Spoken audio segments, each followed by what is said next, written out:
د جانثار ډرامې او اداکار د پی ټی آی جلسې له پیاده روان شو. ملګرو ویډیو راسره مکمل وګورئ، تاسو به هم ډېر زیات حیران شئ چې دوی خپل څه نوم دی او دا څنګه ولې د عمران خان سره څومره مینه کوي. ملګرو تاسو ته پته ده په 21 نمبر چې کومه د پی ټی آی جلسه شو نو دغه نه پس چې دی نو دا ویډیو ډېر زیاته په سوشل میډیا باندې وایرل ده چې د کومه جانثار ډرامه چې کومه ده په دې کې یو اداکار چې دغه نوم سرفراز دی چې دغه په دې ډرامې کې سرفراز نوم دی، نور خپل نوم چې دی نو هغه هارون دی. دغه نه پس چې دی نو هغه پیاده باندې روان دی، خلک ته انټرویو مخلي هغه پیاده باندې جلسې لپاره روان دي او د پی ټی آی چې کومه جنډه ده نو هغه په دې اوږو باندې راچلې ده او هغه د عمران خان سره مینه کوي. دغه نه پس چې دی نو هغه بله ویډیو خپله جاري کړله او دغه نه پس چې دی نو خپله ویډیو جاري کړله. په ویډیو کې ویل دي چې د پاکستان چې کومه ده نو دا صرف چې دی نو عمران خان صحیح کولی شي او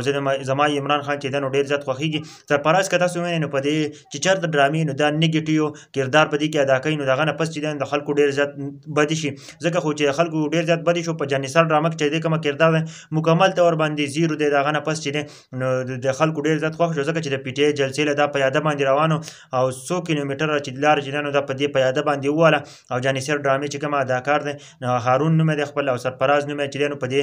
جانثار ډرامه کې دی ملګرو نو هغه چې دی نو پیاده باندې لاړ نو ټول کومه کسان چې دغه ډرامه ګوري نو هغه چې دی نو هغه زړونه خوشحاله شول ولې چې دا د عمران خان سره ورسره دی. نور خو چې دی کومه کردار دی په ډرامو کې هغه نیګیټیو دی، نور نیګیټیو نه دی خو دا په ډرامو کې چې کومه کردار دی نیګیټیو دی د هغه د وجې نه د عوام چې دی نو دې سره دومره مینه نه کوي. ملګرو